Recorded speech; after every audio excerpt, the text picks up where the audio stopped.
यूं ही नहीं मिलती मंजिलें, एक जुनून सा दिल में जगाना पड़ता है। पूछा चिड़िया से, कैसे बनाया आशियाना इतना सुंदर। बोली, भरनी पड़ती है उड़ान बार बार, तिनका तिनका उठाना पड़ता है। दोस्तों, एक बात आप आज काट बांध लें, हमेशा याद रखें कि कोई भी बड़ा काम बिना बाधा के पूरा नहीं होता। सफलता उन्हीं लोगों के पैर चूमती है जो अंत तक प्रयास करते रहते हैं। बस आप में तलब होनी चाहिए। कामयाबी की सोच तो सभी देते हैं। किसी ने सच्ची कहा है कि उम्मीदों के दिए बुझाया नहीं करते, दूर हो मंजिलें पर पाप डगमगाया नहीं करते। हो दिल में जिसके जज्बा मंजिल छूने का, वो मुश्किलों से घबराया नहीं करते। क्योंकि मेहनत अगर आपकी आदत बन जाए तो कामयाबी मुकद्दर बन ही जाती है। मेहनत की डगर पर चलना सीख लो, हर कदम पर आपको जीत का निशान मिलेगा। हौसला बुलंद रखना अपना मेरे दोस्तों, आपको अपनी मंजिल का हर मुकाम मिलेगा।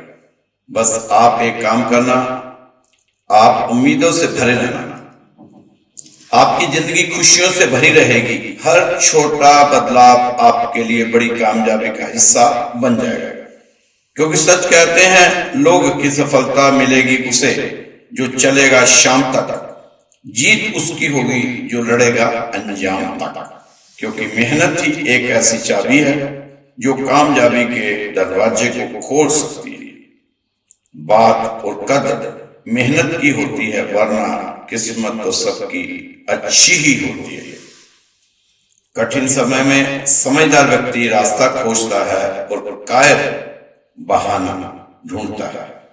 अगर जब जिंदगी आपको द्वारा मौका दे रही है तो पुरानी गलतियों को दोहराने की कोई गलती मत करना।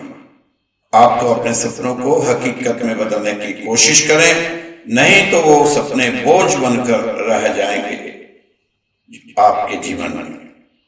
क्योंकि इंसान सफल तब होता है जब वो दुनिया से नहीं बल्कि खुद से बदलता शुरू करता है।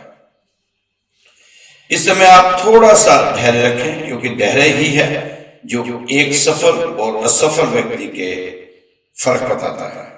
दोस्तों, क्या कभी आपके मन में यह प्रश्न उठता है कि इस जीवन का अर्थ क्या है?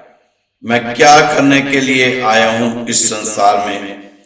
प्रश्न कोई नया नहीं है, यह प्रश्न पुराना है, सभी के जहन को में आता है। यह प्रश्न तो उस जागती हुई चेतना की आवाज है जो संसार में आने के उद्देश्य को पहचानना चाहती है, जानना चाहती है, उस रास्तों पर खुद को चलाना चाहती है जिसके लिए संसार में उस आत्मा को भेजा गया है। क्योंकि अगर आत्मा सोई रही तो वह बिना जाने ही जीती रहेगी। भगवान कृष्ण कहते हैं कि संसार में करोड़ों मनुष्य हैं, लेकिन बहुत कम संख्या में लोग हैं जिनके अंदर ये प्रश्न जागरूक होते हैं। नहीं तो ज्यादातर लोग रोते रोते जन्म लेते हैं, आहिस्ता आहिस्ता बड़े होते हैं, खाते हैं, कमाते हैं, परिवार को बढ़ाते हैं और एक दिन अफसोस करते करते चले जाते हैं। मुझे मेरे संसार में आने का उद्देश्य ही नहीं पता चला कि मैं संसार में आया क्यों था। क्योंकि ताउम्र इस संसार में भटकते ही रहा, उसे अपना गंतव्य ही समझ नहीं आया। लेकिन इस संसार में आकर इस संसार को बनाने वाले परमात्मा के साथ खुद को जोड़ लेता है, उसे जरूर उसका गंतव्य का मार्ग मिल जाता है। फिर उसे जाते वक्त पछतावा नहीं करना पड़ता। पहले तो हमें पता होना चाहिए कि हमारे जीवन का उद्देश्य क्या है। दोस्तों, जीवन का उद्देश्य ढूंढने से नहीं मिलता या जागरण से मिलता है।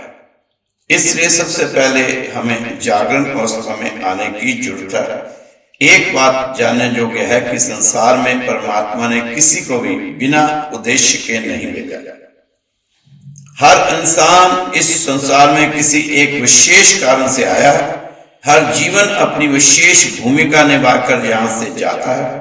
उसी प्रकार इस संसार रूपी पटकथा में हर इंसान की एक भूमिका तय है, महत्वपूर्ण भूमिका निभाए बिना उसका छुटकारा नहीं। हर किरदार का अपना एक रोल है। इस पटकथा में किसी का रोल छोटा है, किसी का रोल बड़ा है। कोई पर्दे के सामने अदाकारी दिखा रहा है तो कोई पर्दे के पीछे अपनी अदाकारी दिखा रहा है। दोस्तों, एक छोटी सी कहानी है, सीख है, इसमें से आप अपने लिए क्या निकाल सकते हैं। हम अपने दुख में गाने लग गए हैं, मगर इसमें हमें जमाने लग गए हैं। जिन्हें हम मंजिलों तक ले आए थे वही लोग हमें रास्ता बताने लगे। दोस्तों, एक राज्य में राजकुमार नामक एक व्यक्ति रहता था। साथ में उसके 4 भाई और उसके माता पिता रहते थे। आप इसे कहानी की तरह ना सुनो, बल्कि इसमें अपने आप को देखो। राजकुमार बहुत सुंदर और बलशाली था और सभी भाइयों से सबसे छोटा था। राजकुमार के पिता उसे बहुत प्यार करते थे। राजकुमार पढ़ने लिखने में बहुत होशियार था, हमेशा अपने स्कूल में अव्वल आता था। वह अपने पिता का सबसे प्रिय पुत्र था। उसके भीतर एक विशेष प्रकाश था, उसके चेहरे पर विशेष चमक थी। उसमें एक विशेषता थी कि आप अगर कोई भी सपना देखते हो तो वह ठीक ठीक उसका मतलब बता देता था, चाहे सपना कैसा ही हो। ये विशेषता थी। उसके अपने ही भाई उससे जलते थे। उसकी जब विशेषता उनको चुभती थी, खटकती थी, और साथ ही साथ परिवार का प्रिय होना भी उन्हें चुभता था। और धीरे धीरे यह जलन इतनी बढ़ गई कि एक दिन सभी भाइयों ने मिलकर एक भयानक निर्णय ले लिया। राजकुमार अपने भाई के पास गया, उन्हीं भाइयों के पास जिन्हें वह अपना समझता था और जिन पर वह भरोसा करता था। और उन्हीं भाइयों ने उसे पकड़ लिया और उसे पहला फुसलाकर एक जंगल में ले गए। वहां जाकर उसके कपड़े उतार दिए और वहीं जंगल में एक बहुत गहरा कुआं था, उसमें फेंक दिया। दोस्तों, जरा दृष्टि आप कल्पना करो, सुनसान जगह, जंगल, और एक नौजवान अकेला उस जंगल में एक गहरे सूखे हुए कुएं में, जहां उसकी आवाज सुनने वाला कोई नहीं। वह कुएं की तह में पड़ा है। ऊपर आकाश का एक छोटा सा गोल टुकड़ा दिख रहा है और उस टुकड़े के किनारे खड़े उसके अपने 4 भाई, जो उसकी पुकार सुनकर भी मुंह फेर रहे हैं।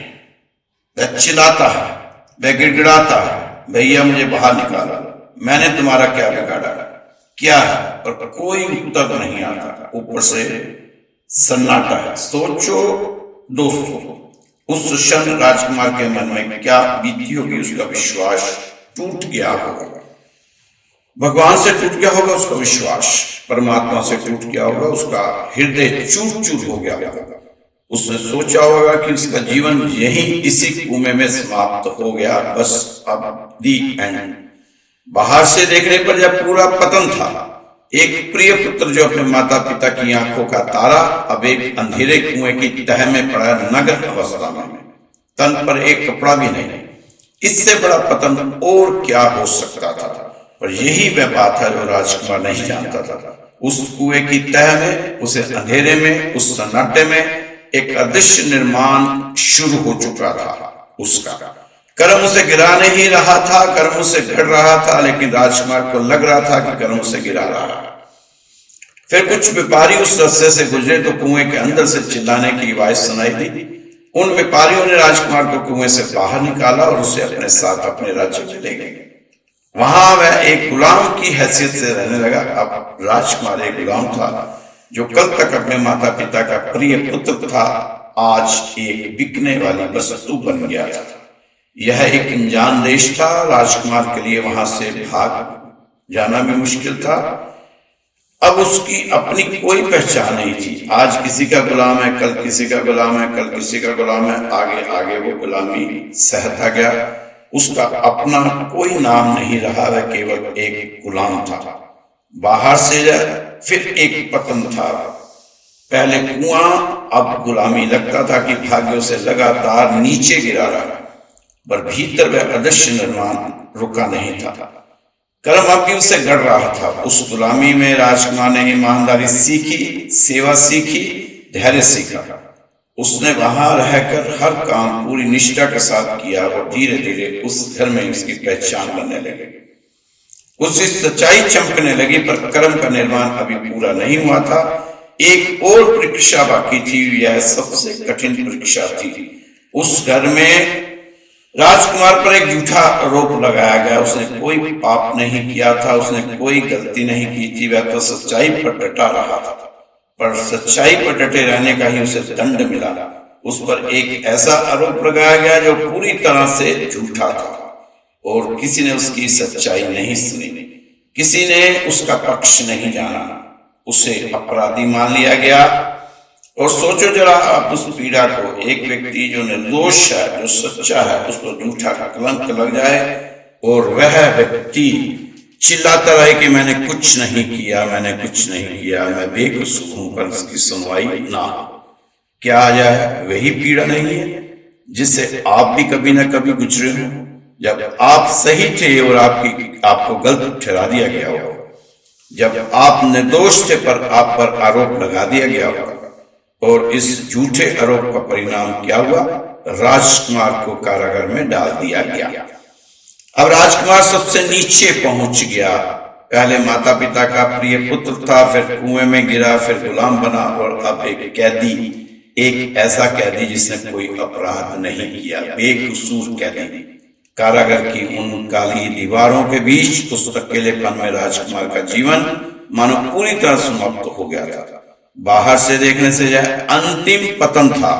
इससे नीचे और कहां गिराया जा सकता था? हर कदम पर वह नीचे ही तो जाता गया था।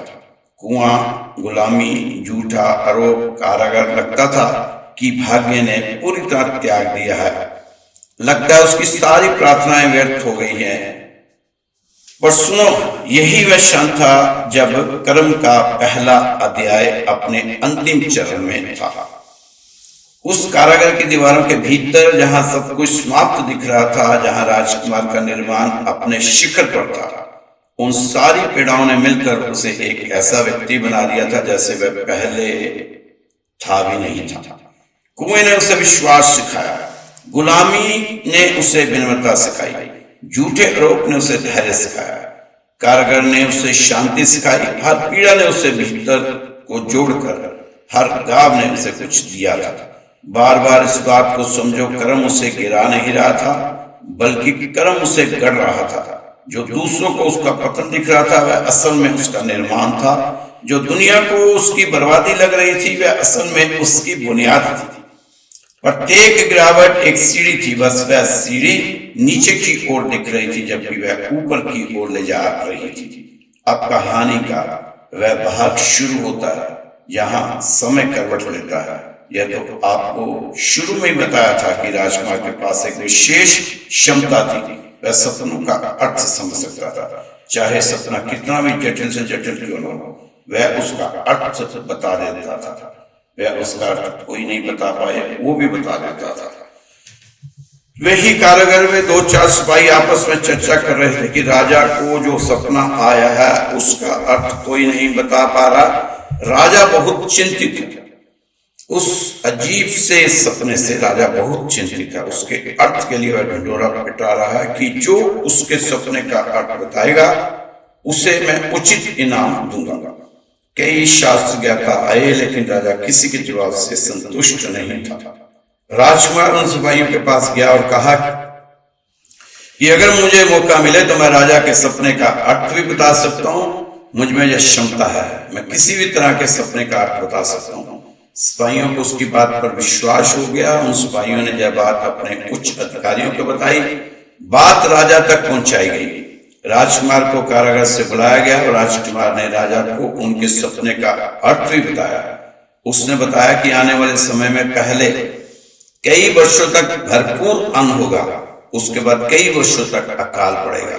उसने साथ ही साथ राजा को बताया कि आप इन संकटों से कैसे बच सकते हैं, कैसे बचा जा सकता है इन सभी संकटों से।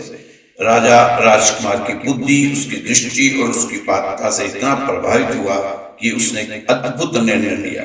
उसने उस कैदी को, उस पूर्व गुलाम को, उस व्यक्ति को जिसे उसके सके भाइयों ने कुएं में फेंक दिया था, उसे अपने पूरे राज्य का प्रबंधक बना दिया।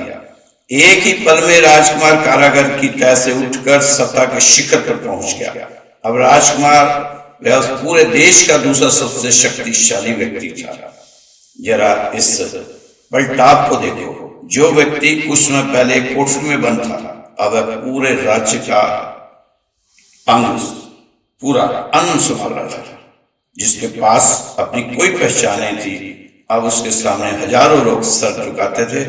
और यह सब अचानक से नहीं हुआ था, यह उसी निर्माण का परिणाम था जो वर्षों से चुपचाप चल रहा था। यदि राजकुमार ने यह सब ना झेला होता, यदि वह कुएं में ना गिरा होता, यदि वह गुलाम ना बना होता, यदि वह कारागार में ना रहा होता, तो क्या वह इस ऊंचाई के युग बन पाता? नहीं। हाँ, पीड़ा ने उसे इस सिंहासन के लिए तैयार किया था। फिर वह समय आया जिसकी राजकुमार ने भविष्यवाणी की थी। अकाल पड़ा, पर यह अकाल केवल उस एक देश में नहीं था, यह अकाल दूर दूर तक फैल गया। उस अकाल ने उस भूमि को भी अपनी चपेट में ले लिया जहां राजकुमार के भाई रहते थे। वही भाई जिन्होंने उस कुएं में फेंका था।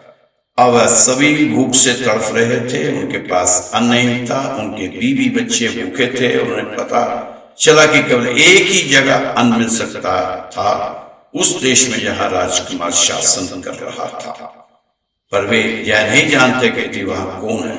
वे नहीं जानते कि जिसके पास अन्न मांगने जा रहे हैं वह उनका वही भाई है जिसे उन्होंने वर्षों पहले कुएं में मरने के लिए छोड़ दिया था। अब वह दृश्य आता है तो हृदय को हिला देता है। राजकुमार के सभी भाई उसके सामने आकर खड़े हुए, पर उन्होंने उसे पहचाना नहीं। समय ने राजकुमार को बदल दिया था। उसकी पोशाक बदल गई थी, उसका पद बदल गया था। वे उसके सामने झुक गए। उन्होंने अपना सर नीचे कर लिया। उन्होंने हाथ जोड़कर अन्न मांगा। उन्होंने गिड़गिड़ाकर सहायता मांगी और राजकुमार ने उन्हें पहचान लिया। एक ही क्षण में उसके सामने सारा अतीत घूम गया। वह कुआं, वह अंधेरा, वह सन्नाटा की वे आंखें जो उसकी पुकार सुनकर भी मुड़ गई थी, और अब वही आंखें उसके सामने झुकी हुई थी। वही हाथ जिन्होंने कभी उसे कुएं में धकेला था, अब उसके सामने जुड़े हुए थे और सफलता की भीख मांग रहे थे। जरा इस पलटाव की गहराई को समझो। कभी वही लोग राजकुमार के भाग्य का निर्णय कर रहे थे। कभी उन्हीं के हाथ में था कि राजकुमार जिए या मरे, ऊपर आए या फिर कुएं में पड़ा रहे, गुलाम बने या मुक्त हो। उन्होंने उसके भाग्य को अपने हाथ में लेकर उसे सबसे नीचे फेंक दिया था। और अब वही लोग उसके सामने खड़े थे और अब राजकुमार के हाथ में था कि वे जिए या मरे। अब उनका भाग्य राजकुमार के हाथ में था। समय ने पूरा चक्र घुमा दिया था। जो ऊपर थे वे नीचे आ गए और जो नीचे था वह सबसे ऊपर पहुंच गया। यह कर्म का न्याय था। पर ध्यान देना, यह न्याय कैसे आया? और न्याय इस रूप में नहीं आया कि भाई किसी विपत्ति में मारे जाते हैं और राजकुमार दूर खड़ा देखता रहता था। यह न्याय इस रूप में आया कि राजकुमार इतना ऊंचा उठ गया कि उसके भाइयों की सारी ताकत, सारा छल और सारा अन्याय उसके सामने बोना पड़ गया। उन्होंने उसे मिटाना चाहा था और वो सबसे ऊंचा हो गया। उन्होंने उसका भाग्य छीनना चाहा था और राजकुमार उनके भाग्य का स्वामी बन गया। अब आता है इस कहानी का सबसे सुंदर भाग, वह भाग जो राजकुमार को महान बनाता है। राजकुमार चाहता तो उस क्षण बदला ले सकता था। उसके पास हर तरह की ताकत थी। वह उन्हें दंड दे सकता था, उन्हें भूखा लुटा सकता था और उनके किए की सजा दे सकता था। उसके मन में अगर बदले की आग होती तो उसे बुझाने का यह सुनहरी अवसर था। पर राजकुमार ने बदला नहीं दिया। और जानते हो क्यों? इसलिए नहीं कि वह कमजोर था, बल्कि इसलिए कि वह अब अपने दर्द से बड़ा हो चुका था। जो पीड़ा कभी उससे भी बड़ी थी, अब वह उस पीड़ा से बड़ा हो गया था। वह घाव अब इतना छोटा रह गया था कि उसकी विशालता के सामने टिक नहीं सकता था। बदला तो वही होता है जो अभी भी अपने गांव में जी रहा हो, पर जो अपने घाव से ऊपर उठ चुका हो उसके लिए बदला ऐसा ही हो जाता है। राजकुमार ने अपने भाइयों को क्षमा कर दिया। उसने उन्हें अन्न दिया, उसने उन्हें अपने गले लगाया और उसने उनसे एक ऐसी बात कही जो कर्म के पूरे रहस्य को खोल देती है। उसने कहा कि तुमने जो मेरे साथ किया वह तुम्हारी दृष्टि में बुराई थी, पर उसी बुराई के रास्ते से जीवन मुझे यहाँ तक ले आया। यहाँ आज मैं अनेक लोगों का जीवन बचा पा रहा हूँ। तुमने मुझे गिराना चाहा, पर जीवन में उसी गिरावट से मेरा निर्माण कर दिया। ओझा वाक्य अपने हृदय में बिठा लो। तुमने मुझे गिराना चाहा, पर जीवन ने उसी गिरावट से मेरा निर्माण कर दिया। अब इस पूरी कथा से कर्म का जो दूसरा अध्याय निकलता है उसे आपके सामने पूरी शक्ति से रखना चाहता हूं। लोग सोचते हैं कि कर्म का न्याय क्या होता है। वे सोचते हैं कि कर्म का न्याय यह है कि दोषी रोए, दोषी तड़फे, अपने किए पर पछताए। पर मैं आपसे कहता हूं यह कर्म का सबसे छोटा न्याय है, सबसे उतला न्याय है। दोषी का रोना कर्म की सबसे कमजोर भाषा है। कर्म का सबसे गहरा न्याय क्या होता है? कर्म का सबसे गहरा न्याय यह होता है कि जिस व्यक्ति को कभी सबसे कमजोर समझा गया था, जिसे कभी सबसे तुच्छ माना गया था, जिसे कुएं में फेंक दिया गया था, वही व्यक्ति इतना ऊंचा उठ जाए कि उसे चोट देने वालों की सारी शक्ति उसके सामने दूर हो जाए। जब पीड़ित इतना बड़ा हो जाए कि अन्याय करने वाला उसके सामने सिर झुकाने पर मजबूर हो जाए, यही कर्म का असली न्याय है।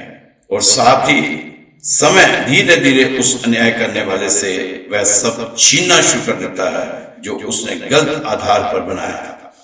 जो कर्म के क्षण पर अपना महल खड़ा करता है उसका महल एक दिन ढह जाता है और यह सब छीनना धीरे धीरे होता है, बिना किसी शोर के, पर निश्चित रूप से होता है।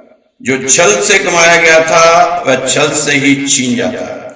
जो किसी का हक मारकर पाया गया था वह किसी न किसी रूप में लौट जाता है। समय बहुत धैर्यवान है, पर समय कभी भूलता नहीं। पर सुनो, और यह बहुत जरूरी है, मैं आपका यह सब इसलिए नहीं बता रहा कि आप बदले की इंतजार करने लगो। मैं आपको इसलिए बता रहा हूं कि आप बैठकर यह कल्पना करने लगो कि कब तुम्हें चोट देने वाला गिरेगा। नहीं, यदि आप ऐसा करोगे तो फिर उसी करवाहट के जाल में फंस जाओगे जो आपको भीतर से सपोर्ट देता है। आपको प्रतिशोध नहीं सीखना, आपको बदले की भावना नहीं पालनी। आपने तो केवल अपने निर्माण पर ध्यान देना है। आपका काम केवल आपके दर्द से बड़ा होना है। बाकी हिसाब जीवन स्वयं पूरा करता है। आपको न्यायाधीश बनने की जरूरत नहीं, क्योंकि एक सुप्रीम पावर वाला न्यायाधीश पहले ही से काम कर रहा है और वह तुमसे कहीं अधिक न्यायप्रिय है। जीवन स्वयं हिसाब पूरा करता है। आप तो बस अपने भीतर के निर्माण को होने दें। दोस्तों, आज आपके जीवन में जो पीड़ा है, जो संघर्ष है, जो अंधेरा है, उसकी ओर एक नई नजर से देखो। संभव है कि जिसे आज आप अपनी बर्बादी समझ रहे हो वह असल में आपके निर्माण की प्रक्रिया हो। संभव है कि जिस कुएं में आप आज पड़े हो वह आपकी कब्र नहीं बल्कि आपकी नींव हो। संभव है कि जो आज आपको तोड़ता हुआ लगता है, टूटता हुआ लगता है, वह असल में तुम्हें गढ़ा जा रहा है। और सबसे महत्वपूर्ण बात, संभव है कि कर्म इस समय किसी और का नहीं बल्कि आपका भविष्य बना रहा होता है। बहुत सारे लोगों को लगता है कि हमारा तो कर्म ही सो गया है। उन्हें लगता है कि न्याय कहीं खो गया है। उन्हें लगता है कि शायद ऊपर कोई देखने वाला नहीं है, शायद किसी को मेरी परवाह नहीं है। यही वह क्षण होता है जब लोग टूट जाते हैं, जब लोग हार मान लेते हैं, जब लोग करवाहट में डूब जाते हैं। पर मैं आपसे कहता हूं कि कर्म कभी नहीं सोता। जब आपको लगता है कि कर्म सो गया है, असल में तब कर्म सबसे अधिक जाग रहा होता है। बस यह उस समय शोर नहीं करता, वह उस समय निर्माण कर रहा होता है। और निर्माण हमेशा शांति से होता है, जैसे माँ के पेट में बच्चे का निर्माण होता है। इसी तरह जब कर्म आपका निर्माण कर रहा होता है तब वह बिल्कुल शांत दिखाई देता है। लेकिन जब कर्म परिणाम देता है तब वह शांत नहीं रहता, तब पूरी दुनिया उसे देखती है।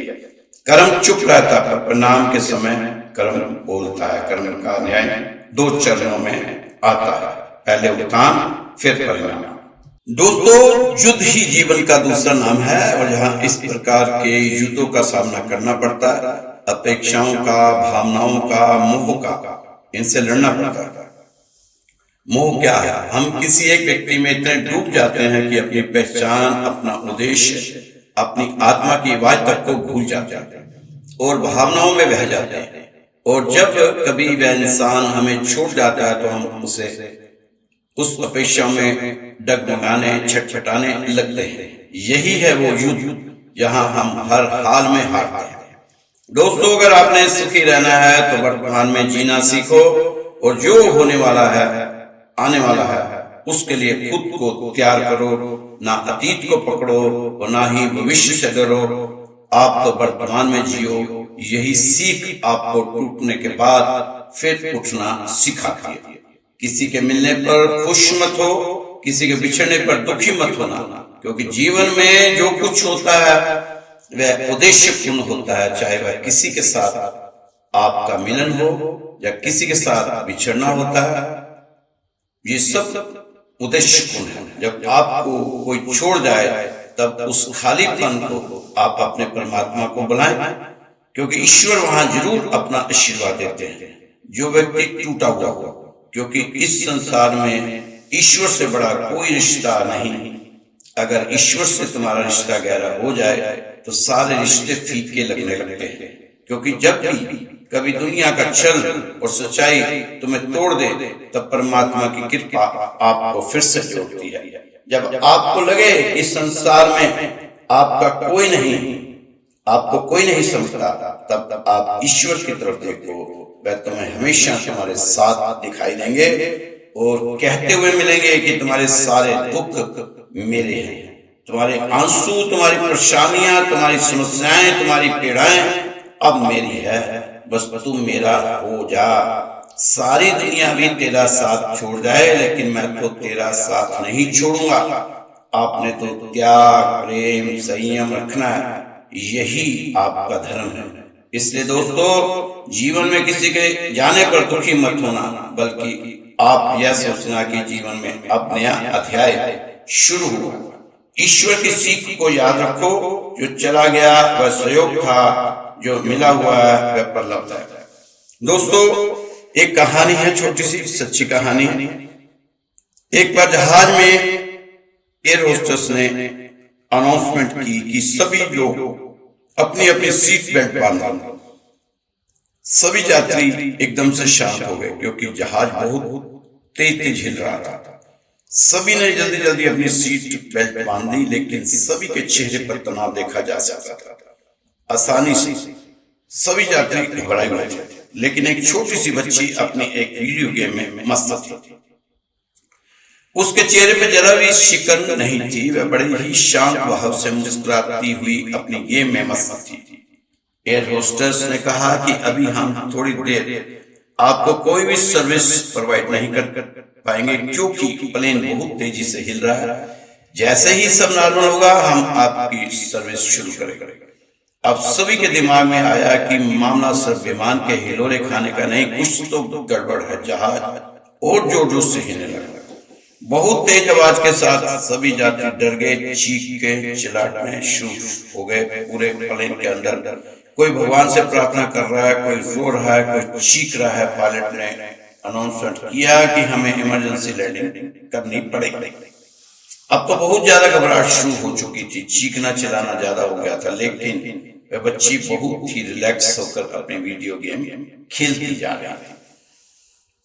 अब इमरजेंसी लैंडिंग हो गई, बिल्कुल सेफ, किसी को कुछ नहीं हुआ। सभी ने परमात्मा को शुक्रिया किया। जिस सीट पर वो लड़की बैठी थी उसके अगल बगल के लोगों ने पूछा कि सभी चीख चला रहे थे पर तुम रिलैक्स थी, क्या तुम्हें डर नहीं लगा? इतनी सारी प्रॉब्लम चल रही थी, तुमको डर नहीं लगा? लड़की ने कहा नहीं लगा अंकल, क्योंकि मुझे जरा सा भी घबराहट नहीं हुई। क्योंकि लोगों ने पूछा क्यों? कहती क्योंकि तब उस बच्ची ने बताया कि इस प्लेन के जो पायलट हैं, जो इस प्लेन को चला रहे हैं, वो मेरे पापा हैं। और जब इस हवाई जहाज को का पायलट मेरे पापा है तो मैं क्यों बिना बात से चिंता करूं? बाकी तो सब छोड़ो, मेरे पापा को सबसे इम्पोर्टेंट यह होगा कि किसी भी हालत में मेरी बेटी को कुछ नहीं होना चाहिए। जब सब कुछ पापा के हाथ में है, तो मैं क्यों इधर चिंता करूं। चिंता तो ये है कि पापा प्लेन चला रहे हैं। जब पापा प्लेन चला रहे हैं तो ये चिंतित है, फिर बच्ची को चिंता क्यों करनी पड़ेगी, क्योंकि जब वहां चिंतित है वो, तो मुझे चिंता करनी पड़ेगी। इसलिए मेरे दोस्तों, जीवन में चाहे कितनी भी मुसीबतें, कितनी भी कठिनाइयां, कितनी भी समस्याएं, कितनी ही दुविधा में, परेशानियों में बाधाएं आती रहे, जब आपको यह पता हो कि ईश्वर आपके साथ है, हमेशा इस चिंतन से चिंता धीरे धीरे घटती है। दोस्तों, अपने अतीत से दुनिया बनाकर चलो, ताकि वह आपके वर्तमान को खराब ना कर सके। अकेलापन वो कीमत है जो खुद को सुधारने के लिए चुकानी पड़ती है। अपने समय के प्रति स्वार्थी बन जाओ, क्योंकि बहुत से लोग इसके लायक नहीं होते। दोस्तों, दुख ही आपको ऊर्जा देता है सुख की ओर भागने की। सुख की ओर जो जितना भाग है, उसे दुख उतना ही इकट्ठा करना पड़ा है। बिना दुख इकट्ठा किए आपकी सुख की चाह को ऊर्जा मिल ही नहीं सकती। स्वीकार करने की हिम्मत और सुधार करने की नियत हो तो इंसान बहुत कुछ सीख सकता है। आपकी कोई भी समस्या भगवान से बड़ी नहीं हो सकती। आप भगवान द्वारा पीड़ा और दुख को देखते हो, पर उसमें से निकलने का रास्ता जो भगवान दिखा रहा है उसे नहीं देखते, बस रोते बिलखते आप उस रास्ते को गवा बैठते हो। दोस्तों, यह संसार आपको क्या दे सकता है? जब इस संसार का मालिक ही आपको देने पर आ जाए तो सब निहाल हो जाओगे। युद्ध नहीं जिनके जीवन में, वो भी बड़े अभागे होंगे। युद्ध नहीं जिनके जीवन में, वो भी बड़े अभागे होंगे। या तो प्रण को तोड़ा होगा या फिर रन से भागे होंगे। दोस्तों, हर सुबह या रात कुछ मिनट निकालकर उन चीजों के बारे में सोचिए जिनके लिए आप आभारी हैं। आपके पास श्वास है, आपके पास सीखने का अवसर है, आपके पास एक नया दिन है, आपके पास सपने देखने की क्षमता है। जब आप जीवन में उपहारों को देखना शुरू करते हैं, तब शिकायतें धीरे धीरे समाप्त होने लगती हैं। याद रखिए, जो व्यक्ति हर समय अभाव देखता है वह कभी संतुष्ट नहीं होता, लेकिन जो व्यक्ति अभाव महसूस करता है उसके भीतर एक ऐसी शांति पैदा होती है जिससे बाहरी परिस्थितियां कभी छीन नहीं सकती। केवल अपने अंदर इतना प्रकाश पैदा कर दीजिए कि अंधकार अपने आप समाप्त हो जाए। तो दोस्तों, ये पहली वीडियो थी मेरी इस चैनल की। अगर आपको पसंद आई हो तो लाइक करना और मेरे इस चैनल को सब्सक्राइब करना और इसको शेयर करना। आपकी अति कृपा होगी। धन्यवाद। कल फिर मिलेंगे नई वीडियो के साथ।